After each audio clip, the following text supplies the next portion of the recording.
apa sih perjanjian tertulis antara uh, Bani Israel dengan Nabi, lalu dengan Allah? Nabinya Nabi Musa alaihissalam. Yang pertama, la ta'buduna illallah. Kalian tidak beribadah kecuali kepada Allah.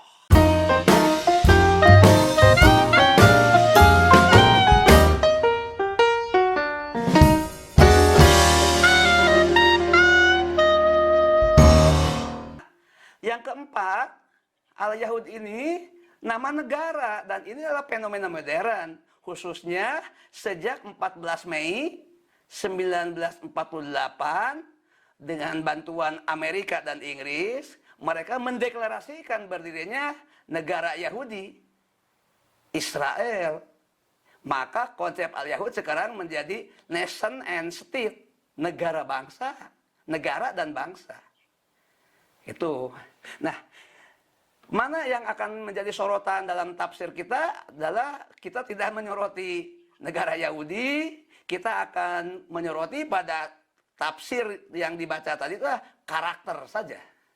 Jadi ini Al-Yahud dalam pengertian karakter, kita tidak akan membahas suku bangsa, agama, itu negara mungkin, tapi penekanannya pada kuliah malam ini kuliah tentang karakter Al-Yahud, karakter Yahudi yang digambarkan pada ayat tadi ada dari 83 sampai 96. Begitu kira-kira penjelasannya. Nah, sekarang kita akan menjelaskan karena pada ayat 83 tadi yang dibaca oleh Teh Yaya, ayat 83 itu dimulai dengan Mitsaq Bani Israil. Itu ada kata-kata, lihat perhatikan ayatnya, ada kata Mitsaq Bani Israil. Maka saya berkepentingan untuk menjelaskan pengertian Mitsaq itu.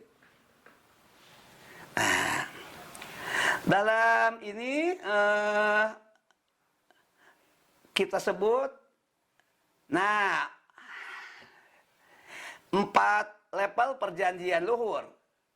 Yang pertama itu dengan al-ittifaqu, kesepakatan. Itu perjanjian itu kesepakatan. Walaupun tidak tertulis karena pada zaman klasik belum begitu membudaya budaya tulis baca itu. Al-ittifaq itu kesepakatan. Orang modern menyebutnya konsensus.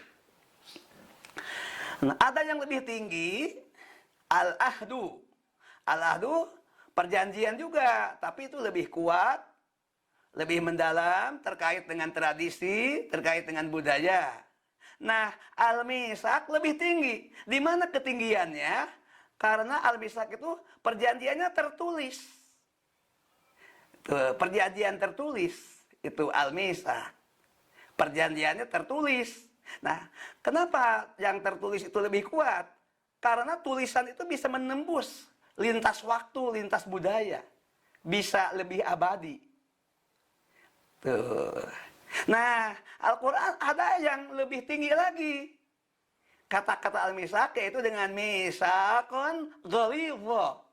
Perjanjian sudah tertulis, kokoh. Tuh. Nah, perjanjian yang kokoh itu salah satunya adalah akad nikah. Kepada siapa semuanya dalam pandangan Al-Quran harus dipertanggungjawabkan? Selain kepada sesama manusia, tapi ada yang tertinggi. Pertanggungjawabannya adalah kehadapan Allah Subhanahu wa ta'ala. Gitu kira-kira. Itu karena itu Allah diletakkan paling atas untuk menggambarkan bahwa keseluruhan kesepakatan, perjanjian yang luhur, piagam al-mitsaq sering diartikan piagam nanti atau perjanjian tertulis itu dalam pandangan Al-Quran ditarik, dan ini pandangan ketasawufan juga tadi sudah disampaikan oleh Profesor Samsul Rijal tentang tasawuf itu, subhanallah.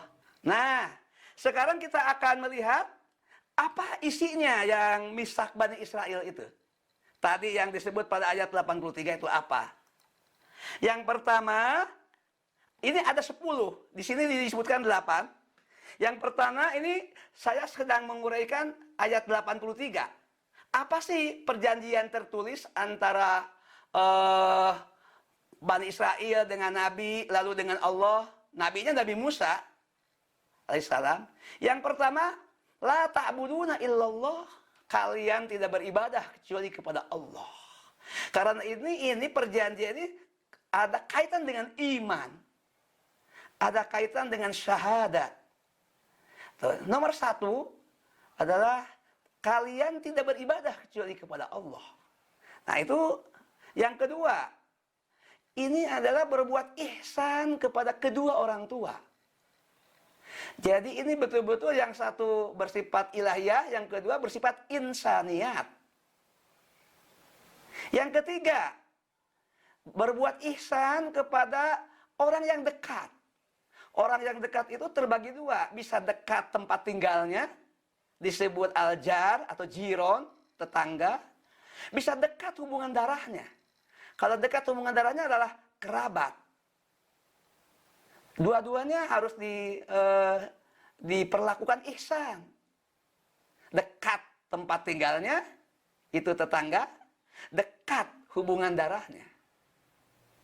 Yang ketiga adalah al-yatama. Al-yatama itu anak di bawah umur sudah ditinggal oleh kedua orang tuanya. Terutama oleh ayahandanya, karena yang bertanggung jawab terhadap keluarga. Yang kelima, al-masakin.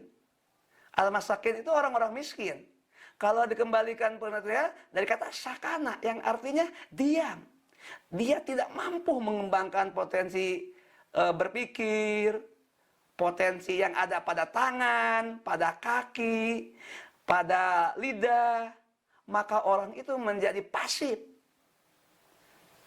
Masakin itu orang-orang yang miskin, orang-orang yang pasif, dia tidak mampu mengaktualkan potensi dirinya. Dan yang kelima adalah meminta bahwa kita harus berbicara dengan santun.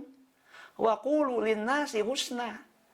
Jadi ini bagian daripada perjanjian orang-orang beriman kepada Nabi Musa dan kepada Allah. Dan yang ketujuh adalah melakukan sholat. Jadi sholat itu harus mewadahi. Nomor satu itu diterjemahkan dengan sholat dalam konteks vertikal. Karena sholat itu juga ada sisi salam. Maka 2, 3, 4, 5, 6 itu adalah itu bentuk manifestasi dari salam dalam sholat. Karena sholat itu dimulai dengan takbir, itu hubungan vertikal, dan ditutup dengan salam. Nah, salam ini diwujudkan. 1, berbuat baik kepada orang tua. 2, kepada kaum kerabat.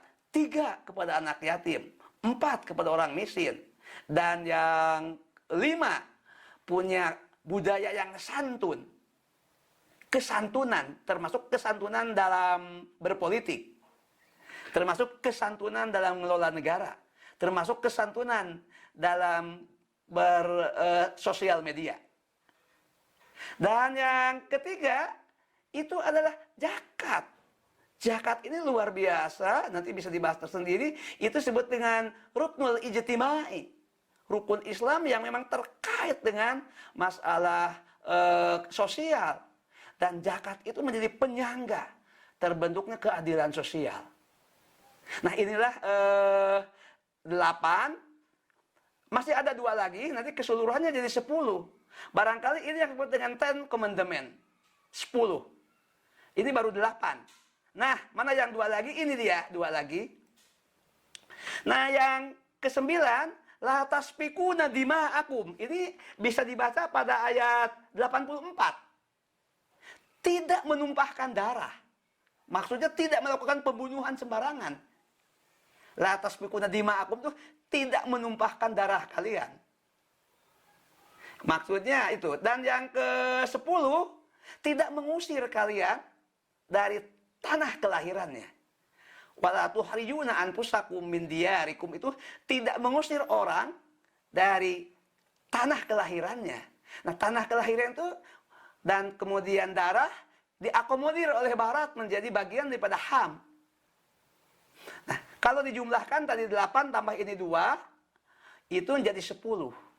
Nah, dalam surat Al-Baqarah ayat 84 disebut bahwa kalian kalian telah mengikrarkan 10 10 perjanjian itu. Jadi kalian itu yang dimaksud adalah kaum Yahudi zaman Nabi Musa, Bani Israel atau Yahudi atau Ali Yakub zaman Nabi Musa sudah berikrar tentang 10 pesan tadi. Nah, kemudian kalian juga menyaksikan, yaitu wa antum tasyadun, kalian menyaksikan bagaimana itu dipesankan oleh Allah kepada Musa alaihissalam, bagaimana Musa bersama Nabi Harun untuk menanamkan 10 pesan itu supaya terwujud dalam kehidupan. Apa yang terjadi? Mari kita lihat berikutnya.